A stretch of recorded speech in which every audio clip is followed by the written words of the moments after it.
மிக மிக எளிமையான குடும்பத்துல பிறந்து கல்வியில படு முட்டாளாக வளர்ந்து பாக்குறவங்க எல்லாருமே எள்ளி நகையாடுற அளவுக்கு ஒரு தோற்றத்தை கொண்டவர் தான் ஜாக்மா. உங்க மனசுல ஒரு கனவு இருந்து அந்த கனவுக்கு எந்த இடத்துலயுமே அங்கீகாரம் கிடைக்காம நிராகரிக்கப்பட்டுட்டே இருந்தீங்கன்னா இந்த கதை உங்களுக்கு ஒரு திருப்பு முனையா இருக்கும்னு நம்புறேன். 1964 சைனால வறுமையின் உச்சகட்டத்துல பிறந்தவர் தான் நம்ம ஜாக்மா. ஏழைகளோட கனவு எல்லையற்றது அப்படின்னு சொல்லுவாங்க. ஏன்னா அது மட்டும்தான் அவங்க கிட்ட நிரந்தரமா இருந்துட்டு இருக்கும். சிறு வயசுல இருந்தே அவரு பள்ளி பருவத்துல அடி முட்டாளாகவே இருந்துட்டு இருக்காரு. ஆரம்ப படிப்புலயே 2 முறை தோல்வியை சந்திச்சிருக்காரு. நடுநிலை படிப்புல அதோட ஒரு படி கூட தான் இருந்தது.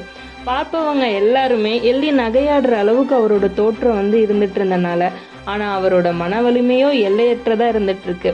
தான் முன்னாடி இருப்பவன் எத்தனை பெரிய தைரியசாலியாக இருந்தாலும் தன்னால முடிஞ்ச வரைக்கும் எதிர்த்து நின்று போராடும் குணம் கொண்டவரா ஜாக்மா இருக்காரு. இந்த பழக்கம் இருந்தனாலேயே என்னமோ பிற்காலத்துல தன் நிகரற்ற ஒரு பெரிய வெற்றியாளராக மாறுறதுக்கு இதுவே ஒரு காரணமா இருந்துட்டு இருக்கு. ஜாக்மா பிறந்த ஊரு ஒரு சுற்றுலா தலமா இருந்துட்டு இருக்கு. அதனால மற்ற நாடுகள்ல இருந்து எல்லாருமே சுத்தி பார்க்கறதுக்கு வராங்க. அவங்களோட கலாச்சாரமும் பேச்சும் ஜாக்மாக்கும் ரொம்ப பிடிச்சிருக்கு. அதனால அதை கத்துக்கணும் அப்படிங்கிற ஆர்வத்துல அவங்க கிட்ட பேசணுங்கிறதுக்காக தன்னோட 8 வயசுலயே ஒரு சுற்றுலா வழிகாட்டியாகவே இருக்காரு. தனது பள்ளி படிப்பு முடிஞ்சோன்னா மேற்படிப்புக்காக நிறைய பல்கலைக்கழகத்துக்கு இவர் விண்ணப்பிக்கிறாரு. ஆனா எங்க இருந்துமே அவருக்கு ரிப்ளை வரவே இல்லை. வேற வழியே இல்லாம தனது நகரத்திலே இருக்க பல்கலைக்கழகத்துல ஆங்கிலம் படிக்கிறதுக்காக சேர்றாரு. இதுக்கப்புறம் நமக்கு எந்த பிரச்சனையுமே இல்லை, எந்த சோதனை காலமுமே இல்லை அப்படின்னு நினைச்சு பெருமூச்சு விடுறாரு. ஆனா உண்மையாலுமே சோதனை காலங்கிறது அதுக்கப்புறம் தான் அவருக்கு ஆரம்பிக்குது. 3 வருஷம் படிப்பு முடிஞ்சதுக்கு அப்புறம் வேலை தேட ஆரம்பிக்கிறாரு. ஆனா எங்கேயுமே அவருக்கு வேலையே கிடைக்கல. தனது சம்பளத்து மூலமா தன் குடும்பத்தோட பசியை போக்கிடலாம் அப்படின்னு நினைக்கிற ஜாக்மாவோட கனவு மண்ணோட மண்ணா போயிருச்சு. படிப்புக்கு ஏற்ற வேலை தான் கிடைக்கல, கிடைக்கிற வேலையை செய்யலாம் அப்படின்னு சொல்லி எல்லா இடத்துலையுமே வேலை தேட ஆரம்பிக்கிறாரு. சிறு தொழில் செய்கிறவங்கள்ட்ட இருந்து சிறு கடைகளில் கூட அவருக்கு வேலை கிடைக்கவே இல்லை. எல்லாருமே அவரை துரத்தி அடிக்க ஆரம்பிச்சிட்டாங்க. அப்போதான் அங்கே KFC நிறுவனம் ஒன்று ஆரம்பிக்கதா கேள்விப்படுறாரு. அதை கேட்டு ஜாக்மாவுக்கு ரொம்ப சந்தோஷமா இருக்கு. எப்படியும் இதில் நமக்கு வேலை கிடைச்சிரும் அப்படின்னு சொல்லி ரொம்ப சந்தோஷமா இருக்காரு. அந்த வேலைக்காக நேர்காணலுக்கு போறாரு. வேலைக்கு 24 பேர் வந்திருக்காங்க. அதுல இவரை தவிர மீதி இருக்க 23 பேருக்குமே வேலை கிடைக்குது. உன்னோட உருவத்தெல்லாம் அந்த வேலைக்கு வச்சிருக்க முடியாது அப்படின்னு சொல்லி திரட்டி அடிச்சிட்டாங்க. ஆனா அப்புறமும் அவரோட தன்னம்பிக்கையை கைவிடலை. அதுக்கப்புறம் போலீஸ் வேலைக்கு அவரும் அவரோட நண்பர்கள் 4 பேரும் போறாங்க. ஆனா அதுலயே ஜாக்கை தவிர அவர்கள் நண்பர்கள் 4 பேர்த்துக்குமே அந்த வேலை கிடைக்குது. ரொம்ப சோர்ந்து போயிடுறாரு. அதுக்கப்புறம் திரும்பவும் வேலை தேட ஆரம்பிக்கும் போது ஒரு ஹோட்டல்ல சர்வர் வேலைக்காக கேட்குறாங்க. அப்ப அவரும் அவரோட உறவினர்களும் அந்த வேலைக்காக போறாங்க.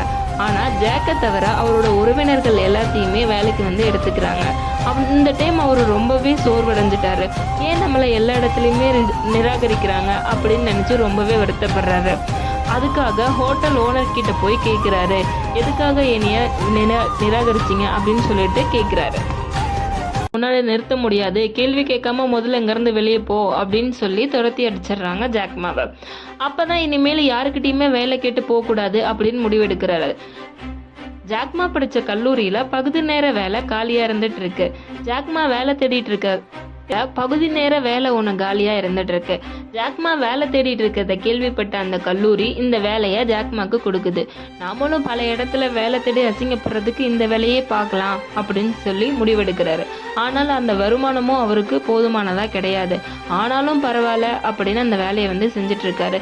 இந்த வேலையின் மூலமாக நிறைய நல்ல நண்பர்களை அவர் சம்பாதிக்கிறனால அப்போ வேற நாட்டுகளோட அந்த சீன நாட்டில இருந்து வியாபாரம் நடந்துட்டு இருக்கு. இது மூலமா அவருக்கு நிறைய வாய்ப்புகள் கிடைக்குது. ஏன்னா அங்க நிறைய பேருக்கு ஆங்கிலம் தெரியவே தெரியாது.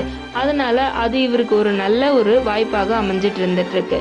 இவர் அதுல இருந்து நிறைய கத்துக்கிட்டு சொந்தமா தொழில் ஆரம்பிச்சிட்டு இருக்காரு. முதல் நிறுவனம் ஆரம்பிக்கும் போது அது தோல்வியிலே முடிஞ்சது. 2வது நிறுவனம் ஆரம்பிக்கும் போதும் அதுவும் தோல்வியிலே முடிஞ்சது. மூணாவதா தன்னை மாதிரியே இருக்கிற நிராகரிக்கப்பட்டவர்கள் எல்லாத்தையுமே ஒன்று சேர்த்து ஒரு 12 பேரை தனக்கானவர்களாக நிரூபிக்கிறாரு. அவங்க எல்லாத்தையும் வச்சுக்கிட்டு அலிபாபா அப்படிங்கிற ஒரு கம்பெனியை 1999ஆம் ஆண்டு அவர் ஆரம்பிக்கிறாரு. எந்த ஒரு வருமானமுமே இல்லாமல் தன்னோட சேமிப்பு மூலமாகவே 3 வருஷம் அதை நடத்திட்டே இருக்காங்க.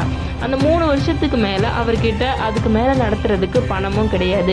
என்ன பண்ணுறதுன்னு தெரியாமல் பல பேங்க்கில் போயிட்டு அவங்க கடன் கேட்குறாங்க. ஆனால் அந்த மேனேஜரை பார்க்குறதுக்கு கூட அவரை யாருமே அங்கே அலோவ் பண்ணலை. இது அவருக்கு மிகவும் ரொம்ப பெரிய ஒரு அடியாக இருந்தது. என்ன பண்ணுறதுன்னு தெரியாமல் சரி பங்கு சந்தையில் நம்மளோட தொழிலை காட்டலாம் அப்படின்னு நினைக்கும் பொழுது அங்கேயுமே அங்கே இருக்கிறவங்க எல்லாருமே கொஞ்சம் கூட வருமானமே இல்லாத கம்பெனியை எங்கள் தலையில் கட்ட பார்க்குறியா அப்படின்னு சொல்லி எல்லாருமே துரத்தி அடிக்கிறாங்க. அப்போவுமே ரொம்ப மனசுடைஞ்சு போய் என்ன பண்ணுறதுன்னு தெரியாமல் ஜாக்மா ரொம்ப கஷ்டத்தில் இருக்கார். ஜாக்மாவோட கம்பெனியில் யாருமே இன்வெஸ்ட் பண்ணுறதுக்கு ரெடியாகவே இல்லை. என்ன பண்ணுறதுன்னு தெரியாமல் அந்த கம்பெனியை இழுத்து மூடுற அளவுக்கு வந்துட்டார். ஒரு சில வருடங்கள் காத்திருந்தார். அதுக்கப்புறம் கோல்டன் சான்ஸ் அப்படிங்கிற கம்பெனி இன்வெஸ்ட் பண்ணுறதுக்கு முன்னாடி வராங்க. இது அவருக்கு ஒரு பெரிய திருப்பு முனையாக அமைஞ்சிட்ருக்கு. அந்த கம்பெனி இன்வெஸ்ட் பண்ணதுக்கப்புறம் கொஞ்சம் கொஞ்சமாக வளர ஆரம்பித்த அந்த கம்பெனி இப்போது மிகப்பெரிய அளவில் யாருமே நினச்சி கூட பார்க்க முடியாத அளவு அந்த கம்பெனி வளர்ந்துருக்கு. இது எல்லாத்துக்கும் காரணம் என்னன்னு பார்த்தோம்னா அவரோட தன்னம்பிக்கை விடாமுயற்சியும் அப்படின்னு தான் சொல்லணும். ஒரு நாள் இன்டர்வியூவில் கேட்ட பொழுது ஜாக் சொல்கிறாரு, இன்றைக்கி தினம் கஷ்டமாக இருக்கும், நாளைக்கு தினம் இன்னமும் கஷ்டமாக இருக்கும், ஆனால் அடுத்த நாள் கண்டிப்பாக விடியும். என்றைக்குமே உங்கள் கனவுகளை நோக்கி ஓடுங்க, கஷ்டங்கிறவது கண்ணை மூடாமல் நீங்கள் ஒழிச்சிக்கிட்டே இருக்கணும் அப்படின்னு சொல்லி ஜாக்மா சொல்கிறாரு. இந்த மாதிரி கதைகளுக்கு ரஷ்யன் மயிலு சேனலை சப்ஸ்கிரைப் பண்ணுங்கள், லைக் பண்ணுங்கள், ஷேர் பண்ணுங்கள்.